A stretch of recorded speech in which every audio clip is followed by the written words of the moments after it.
Radiation was under control. Soren believed him. Why wouldn't he? These were Americans, heroes of World War II, builders of the future. If they said the reactor was harmless, then it must be true. He even ate breakfast in what they called the reactor zone. He typed his diary on a borrowed typewriter while the reactor hummed a few feet away. Today, we had chilled tomato juice, roast turkey, pumpkin pie. Christmas dinner under the ice. He snapped photographs of smiling soldiers, eating, drinking, laughing.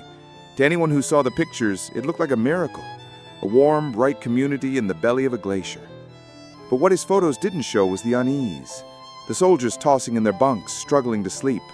The whispered fears that the shielding wasn't enough, that the reactor could leak, that the air itself might turn against them. Some admitted they felt sick, though none dared to put it in writing. Years later, scientists would reveal the truth. Radiation inside the tunnels sometimes spiked far above safe levels. The Army scrambled to install lead plates around the reactor, to quiet the fears, to keep the project alive.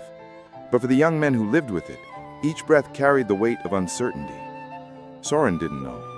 Or maybe he didn't want to know. He was too busy marveling at the strangeness of it all. The showers fed by melted glacier water, the chapel carved beneath the snow, where a chaplain who doubled as a nuclear officer prayed for safety while checking radiation meters. The movies screened in makeshift theaters, reels shipped in from America to distract the soldiers from the gnawing cold. It was life on the edge of the impossible.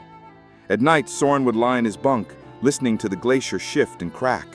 Sometimes it sounded like gunfire, sometimes like thunder. He wondered if the ceiling above him might collapse, but he wrote in his diary anyway, typing words with the earnestness of youth.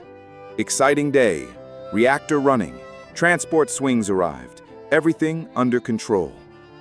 He believed he was part of progress, that history would remember Camp Century as a triumph.